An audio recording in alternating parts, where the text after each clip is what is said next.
নমস্কার বন্ধুরা, রিমাদি সরকার ব্লগসের একটি নতুন ভিডিওতে তোমাদের অনেক অনেক স্বাগত, অনেক অনেক ভালোবাসা। আজকের ভিডিওটাও ছোট্ট একটা, দেখতেই পাচ্ছ তোমরা, মায়াপুরেরই ভিডিও।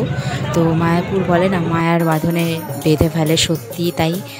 মানে গিয়ে আমরা বুঝলাম, যেটা এতদিন যারা গেছে সবারটা দেখতাম, দেখে নিয়ে ভাবতাম যে কবে যাব। আবার যখন চলে গেলাম, আসছি আর কি, তখন মনে হচ্ছে যে সত্যি কথাটা সত্যি, মানে মনটা অটোমেটিক চেঞ্জ হয়ে যায়, পাল্টে যায়। মানে যে হয়তো ভগবানকে মানে না, যে হয়তো জানে নেই, ভগবান নেই, তারাও হচ্ছে বিশ্বাস করতে বাধ্য হবে। মানে কি বলবো, আর অটোমেটিক মনটা চেঞ্জ হয়ে যায়। সেটাই, মায়ের বাঁধনে সত্যি বেঁধে ফেলে। তো আমাদেরও একই অবস্থা, আমরা তো ঠাকুর ভক্ত ছিলামই।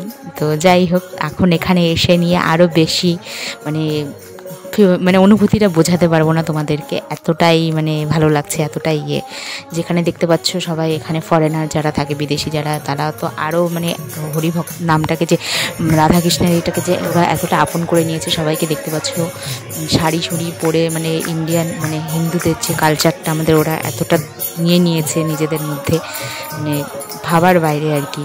নিজের চোখে না দেখলে পরে সেটা বিশ্বাস করা যাবে না।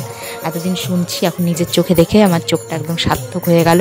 মায়াপুর আসার অনেক দিন ইচ্ছা ছিল, এসে নিয়ে একদম মনে হচ্ছে যে যেতে ইচ্ছা করছে, মানে যেতে তো ইচ্ছা করছে না, মনে হচ্ছে আরও বেশি কদিন যদি থাকতে পারতাম, থাকি তাহলে ভালো হবে আর কি। সবাই এত আর এত এত এত লোক, মানে কি বলবো।